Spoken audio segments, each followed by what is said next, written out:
Hello friends, अगर आपका account bank of Baroda में है तो ये खबर आपके लिए है। जैसा कि पता चल रहा है कि बैंक ऑफ बड़ौदा का कल रात को कुछ सर्वर से कुछ 1 TB का डेटा लीक हुआ है और बताया जा रहा है कि उसमें कस्टमर्स की जो डिटेल है, जो बैंक अकाउंट डिटेल है या फिर सेविंग अकाउंट नंबर है या उनका मोबाइल नंबर है, उनका मेल आईडी है, उनकी लोन की डिटेल है वगैरह, जो भी बेसिक इंफॉर्मेशन है उनकी, वो सारी डिटेल लीक हुई है। साथ ही साथ वहाँ के एक एम्प्लॉय का जो मेल आईडी है वो भी हैक हुआ है। तो हो सकता है कि आने वाले टाइम में हैकर्स उसकी मेल आईडी को यूज़ करके कस्टमर को कॉल कर सकते हैं या फिर कोई भी ओटीपी जनरेट करा के अपना जो भी काम है आगे वो कर सकते हैं।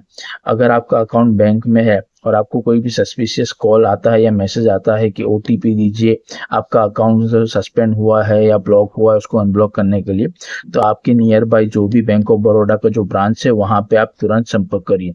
इवन ये बताया जा रहा है कि ये भी जो साइबर अटैक हुआ है वो एआई जनरेटेड हुआ है। जैसे मैंने आपको पहले ही बताया था कि जो भी अगर साइबर अटैक है या फिर एआई जनरेटेड है, वो एआई इतना खतरनाक है, वो यूजफुल भी है और डेंजरस भी है। तो आने वाले टाइम में इस तरीके से अगर होता रहा तो गवर्नमेंट को अपनी जो भी बैंक सेक्टर है उसमें एआई की जो पकड़ है और मजबूत करनी पड़ेगी। उसके सामने उसकी सिक्योरिटी टाइट करनी पड़ेगी कि आने वाले टाइम में ऐसा ना हो। और हो सकता है कि आने वाले टाइम में एआई को और भी पावरफुल बनाने के लिए साइबर सेल इस पे मेहनत करे।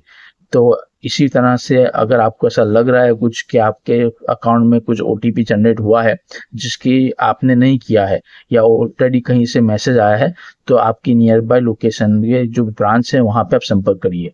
Thank you.